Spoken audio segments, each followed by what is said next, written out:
Hello, this is Greg Allison with Green Greg's Garden and Worm Farm coming to you on the 26th of March, 2020. I'm going to tell you a story about seeds, about survival, that will underscore to you the key importance of seeds in prepping, why they are such vital, important resources, and why they make a lot of sense for bug in and bug out prepping. So I'm going to illustrate this with a story about the Trail of Tears and survival. I'm calling this the seeds of survival. In 1830, Congress passed the Indian Removal Act, and that was the beginning of what we call the Trail of Tears, because over the course of 8 years, from 1830 to 1838, the 5 civilized tribes that lived within the Southeast were forcibly evacuated to what is now Oklahoma. It became the Indian Territory at the time. We call these tribes the 5 civilized tribes. They were the Cherokee, Chickasaw, Choctaw, Creek, and Seminole. Creek were also known as Muskogee. The evacuations took place from 1930 to 1938, started under President Andrew Jackson and ended under Martin Van Buren. So a couple presidents had their hands in this, although Andrew Jackson was principal at making this happen. There were those who opposed it, such as Davy Crockett, who was definitely in opposition to the Indian Removal Act. That said, something in the order of over 60,000 Indians were made to march thousands of miles in a march in which they did not have adequate food, supplies. Many starved of disease, just wore out on the march of over thousand. It was a evacuated march that was thousands of miles, different journeys, different paths over those 8 years for the different groups that were evacuated. It was, some paths were like 5,043 miles, just because they were circuitous. I mean, the distance traveled may not have been that great. Maybe that's the total distance of all the paths, but I don't think so, because there were so many paths. Typically, like 1,200 miles was a typical path. But can you imagine marching the old women, old men, children, aunts, uncles, everyone, 1,200 miles, improperly provisioned, without enough food, disease claimed a lot of them. Literally thousands of Indians died. The last march alone, they say somewhere between 2,000 to 8,000 Cherokee died. The numbers are not well kept. I have seen wide ranges in these numbers from different sources, even from the same source, disparity in things stated and claimed, because we're going back through the sands of time when records may not have been kept as well. That said, it was a very tragic event for these Indians. They left lush forest, lush fields, fertile fields their ancestors had farmed for many, many generations. It was taken from them, and they were put out upon the prairies. But they knew one thing. They knew they were going to have to eat in the future. They knew that seeds were an important component of what they would need to continue their existence. And what's neat about seeds is, look at these. They're small. So what I got here? Got some Indian corn, rattlesnake beans, some black-eyed peas, purple hull peas in here. Look at that. Realize that seeds are lightweight. Seeds are compact. You plant these in the ground, and if you take care of them, raise them right, and know what you're doing, don't just put a stick, and don't scratch the stick in a piece of dirt and put them in and expect to get anything back. If you know what you're doing, and they did, you can produce a plant that has many, many seeds that will produce many plants. The result of that is that you will not only have a lot of seeds for the future, but you will have food. Indeed, most of the seeds I got in my hand here, all of these would pass as food themselves. But there was that old adage, don't eat your seed corn. People starved to death to deliver seeds to their homeland. That was the importance of don't eat your seed corn, because the next crop was so vitally important that you had to save a certain amount for the descendants. People would starve to death to save their seeds. Now, that said, and people did starve on that trip carrying seeds.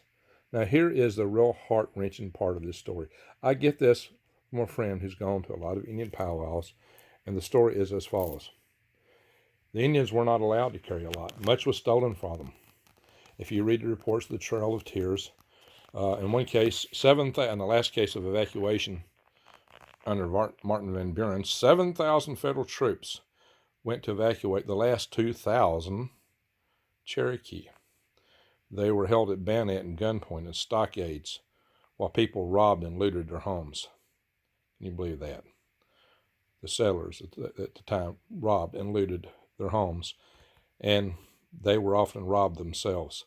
They had to conceal anything of value. So what the Indians did, they were very smart people. They were proud and smart. They sewed these seeds into their fabric.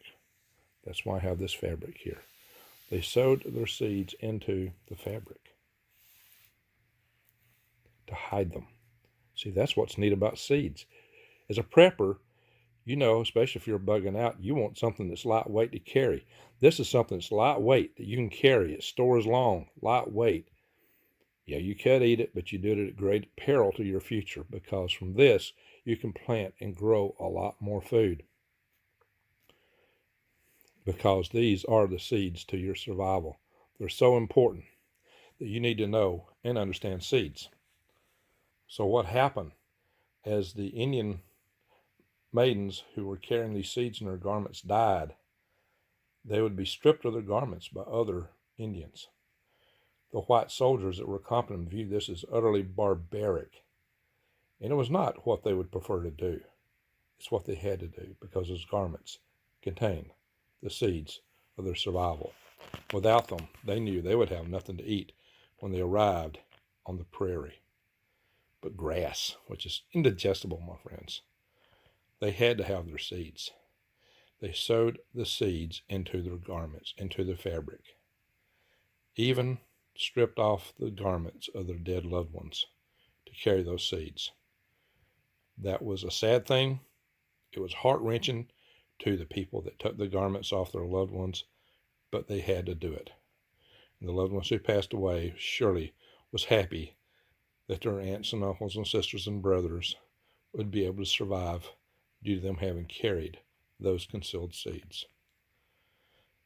Very sad story, but it indicates and illustrates the importance of seeds. That's how important they were. Today we take it for granted because we can just run to the store, order on mail order any seeds we want. Well, my friends, in a grid down situation, in a situation where it hits the fan, where logistics chains break down, where stores break down for whatever purpose, and we're getting kind of close to that right now, seeds may become unavailable. And you may find that you have to grow your own seeds. If you have to grow your own seeds, or your own food, you're going to need seeds. You're going to need heirloom seeds. You're going to need seeds that you can plant the same thing again and again, because the hybrid seeds will not do that. The big farmers today grow seeds that are hybrid and GMO. They have contracts that disallow them to save and replant seeds, and most of the seeds they have, the hybrid seeds, will not grow back the same plants anyway. They will not yield anything like what they grow. So they don't store seeds. They buy seeds every year, just like many of you. You need to learn to buy heirloom seeds, get them while you can, and store them, and learn how to harvest and keep your seeds, because the day may come, and it may be here already, that you're going to need these seeds, your seeds of survival. And that's what you need to know and do so that you may thrive, survive, and stay out of the hive. So check my links to True Leaf Market. Let me show you how to support my channel and get your heirloom seeds at the same time. Simply find one of my videos that has the links below. Some of my live sessions don't. So I'd say go in here to this video. So go down here, you can either go to my pinned comments and click more, or you can go up here to show more here. There's two ways. It's redundant. Show more or pinned comments. Either way, you're going to find links to videos and various other things. But at the very top, what you're going to find, these things for supporting my channel. Teamed up with True Leaf Market, and here's the link. Click the link to True Leaf Market. Bada bang. There it is. Here. Your non-GMO seed source since 1974. And look here what all you can get. You can get garden seeds, microgreen seeds, sprouting seeds, wheatgrass.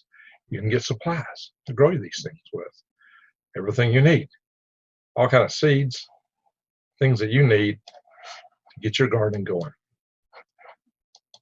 See, microgreens, I show you how to grow stuff indoors, garden supplies. Let's say you want to grow carrots, bam, parsnips. And not only that, but True Leaf Market actually tells you how to grow your seeds. Look, these carrots are all taste a little scrumptious. They tell you where it grows and how to plant them. You can't beat that. Right here at True Leaf Market, an excellent source for your seeds. So please order. Use the link below my channel, in my videos. So please use the link and support my channel. But you will also not be able to buy fertilizer. I'm already hearing fertilizers in shortage in some places. Something I've warned you about in previous videos. You should learn how to make your own. And the best way to do that is recycle your kitchen waste, your lawn clippings, your paper waste with worms. Because worm castings are far superior to any fertilizer you can buy in a store. Okay, you can augment it with rock dust, but if you use tree leaf litter and wood chips in your compost bin, you get essential minerals through that too. A lot of them. But if you can get rock dust, fine, good. But being able to buy anything from stores is not going to be in the chips in the near future. If it's quite a possibility. So, but you can solve it. This is something you can solve and you can master. Simply buy heirloom seeds and learn how to acquire them and preserve them from the plants you raise. Beans and corn are far easier. Most of what I'm showing here. Seeds from squash and cucumbers are a little more challenging. Tomato seeds are a little more challenging. I showed the large seeds here because I knew you wouldn't see them if I threw a bunch of small seeds in here against this beautiful, colorful Indian cloth. Now the cloth I show here is a Southwestern design cloth, not necessarily the cloth of the Indians of the Trail of Tears, which a lot of times they have very bright, colorful cloths. The civilized tribe Indians actually often wore suits. Some of them were lawyers and doctors. They had plantations. In fact, they had slaves that were evacuated with them. I'm not saying that's a good thing. I'm just saying they lived just like their white neighbors. That's why they were known as the civilized tribes. Now, they had some differences. They were Indian. Absolutely. But they were robbed of their land, their culture, their identity. But they did save the most key element to ensure their survival, their seeds. That was the only thing they were able to carry from their old world to their new world. As you bug out, know this: you're limited for weight. You can only carry so many number 10 cans. You can only carry so many, none. If you're bugging out in a backpack, you can only carry so much in terms of MREs. You're limited on food. But seeds, look at all these seeds here, weigh almost nothing. They're small, compact, but they can grow and produce a lot of food. So there you have it, my friends. The seeds of survival. The story of Indians on the Trail of Tears who were determined to feed their descendants for years and years. And that they succeeded. Of course, many of them are now dependent upon society and they've had their pride taken from them. I hope they can re-find it, rediscover who they are. Proud, industrious people who once lived in a beautiful lush land, all taken from them. Their seeds remain. So the reason I show this video is you need to know seeds are very vital. Seeds are extremely important. If you want to eat and feed your kids for generations to come, this is the way to do it. You're not going to hunt big game animals for more than a few weeks. They will be eradicated very fast by all the hunters that will be out there. Even the small rats and squirrels will be hard pressed to be found. A lot of domesticated animals will be poached and killed by marauders, even while you're trying to guard your farm. They will sneak in and take a lot of what you have. So the challenges will be great. Know how to eat wild plants also. I do videos on that. That helps. But this, my friends, the beans, for example, that's a source of protein that you're going to need. The camera's not focusing on that. So there you are. There are your seeds of survival. I hope you pay attention. This is not fear porn. This is survival. You should hear some more drums beating in the background, right? This is the way you survive, thrive, and stay out of the hive. You got to start with being able to feed yourself, feed your kids, feed your grandkids for generations to come. And this is how you do it. It's too bad we ever got away from it. It is time to return to the knowledge and the old ways that our forebears gifted us with. Sometimes we have to relearn it, rediscover it. But if you don't know it, get to know it. Learn it now. And go buy your seeds wherever you can find them. But buy heirloom seeds. And please, use my links to True Leaf Market. It may take a while to get some of those seeds, but they will come. They're the one last source. The others have been delayed because there's a huge demand, but they have seeds. And they will get seeds to you. Heirloom seeds, good stuff.